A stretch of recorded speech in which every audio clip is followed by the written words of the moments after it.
Hey viewers, my name's Cara and I'm your host for Tuesdays on the Pagan Perspective, and you haven't seen me in a while, but I'm back.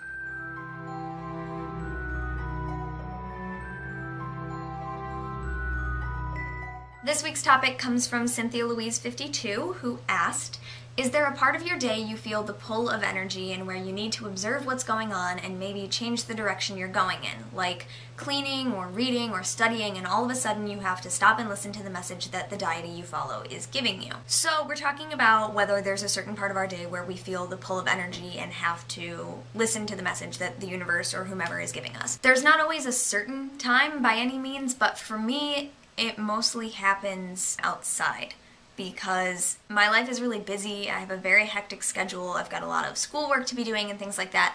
And so the times that I really stop and think about things that the entire universe could be telling me are mostly when I'm outside, when I'm walking to class or walking to rehearsal, when it's nighttime and I'm in my room and I can see the moon through the window, or when I go to class very early in the morning and the sun is still rising, or when I'm walking to dinner and the sun is setting. So especially times outside for me, the actual observation of nature. And also lately for me, a lot in rehearsal, because I'm working on a production of Hair, the American tribal love rock musical. Just a lot of the themes in the show are similar to my path and things that I believe in general. So a lot of time in rehearsal working on the show, I'll stop and think, wow, you know, this really has a deeper meaning for me. This really makes me think of my religious path, and it fits so well. I can't tell you how many times I've cried in rehearsal, either because it reminded me of something spiritual or because it reminded me of something very emotional that I've been going through recently. It has a very strong connection to me. So lately, for me, rehearsal has been a time where I really feel the pull of energy, and also just anytime I'm outside. I'm gonna go ahead and leave that be my quick answer for the day, because as you guys know, I did not make a video 2 weeks ago on the topic of pagan parenting and teen witchcraft because I was going through some rough stuff emotionally and I wasn't able to concentrate, and I just could not bring myself to make a video that day, and none of the subs were available. So really quick, I just want to give you a basic idea of what I may have said that day. This is not going to be at all as in-depth as I wanted to go into with that video, but I just want to mention it. So the question 2 weeks ago was, what would you tell a parent raising children in an open/Wiccan/pagan household? It's hard to find a balance with the outside world that seems predominantly Christian. And then the other question was about teen witchcraft. How should teens introduce spirituality and pagan beliefs to parents, and how should spellcraft be explained if the subject is brought up? Well, I'm not a parent. That's a parent. So I can't really talk about the pagan parenting aspect and what I would tell a pagan parent. I know for me, I'm planning on being a parent in the future, that it's going to be difficult. I know it's going to be difficult, but I know personally I'm going to try as much as I can to keep it to neutral, like, well, I believe in balance and I believe in harmony and I believe, you know, and basically just sound like a hippie, I guess, at least while my kids are young, more than making it about deity or anything like that that would really get people from surrounding society who aren't open to it really, like, attack them for it or anything. So I plan on presenting it in a very open, universal kind of way where anyone, no matter what faith you follow, could do these things that I'm doing with my children. But as for teen witchcraft, I can do that because I've been there. How should you introduce spirituality and pagan beliefs to your parents?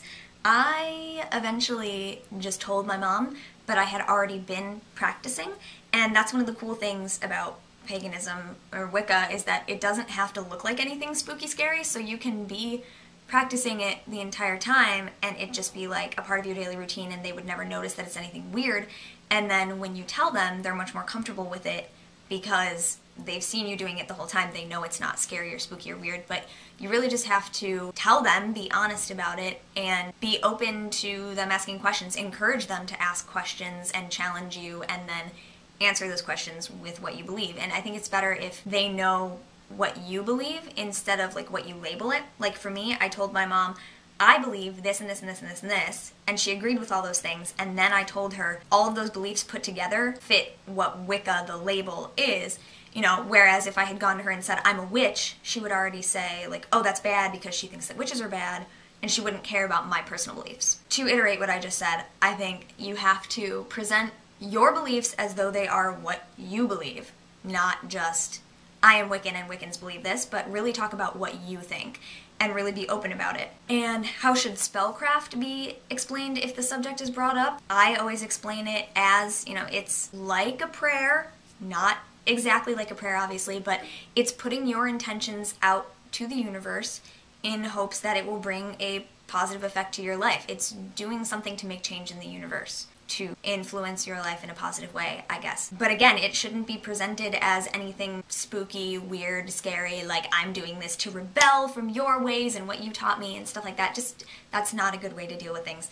And actually this brings me to another point, Dancing Rabbit's book, which I am rereading, and he talks exactly about that sort of thing and how to present it to parents and the fact that it's not weird. He really has a very good point of view in there that is similar to what I believed anyway, so it was good. And then I know last week was subs week, but last week's topic was really cool. It was about whether if you take something representing an element like a rock or something and break it and travel to a magical place and leave half of it at that magical place and take the other half with you, do we think that would be effective in channeling the energy from that place to use in ritual? And yeah, I think it would. I think that's an awesome idea. I've never thought of that, and this person asked this question. I think it's a great idea. I haven't actually watched the videos that anyone made last week yet because I've been so busy, but I think that's a cool idea. Just for that. So there we go, I got 3 topics in one. That's my video for the week, and there will be a video on my personal channel today or tomorrow, I hope, that I actually recorded a couple days ago. Thank you very much for watching. I should see you next week, and blessed be.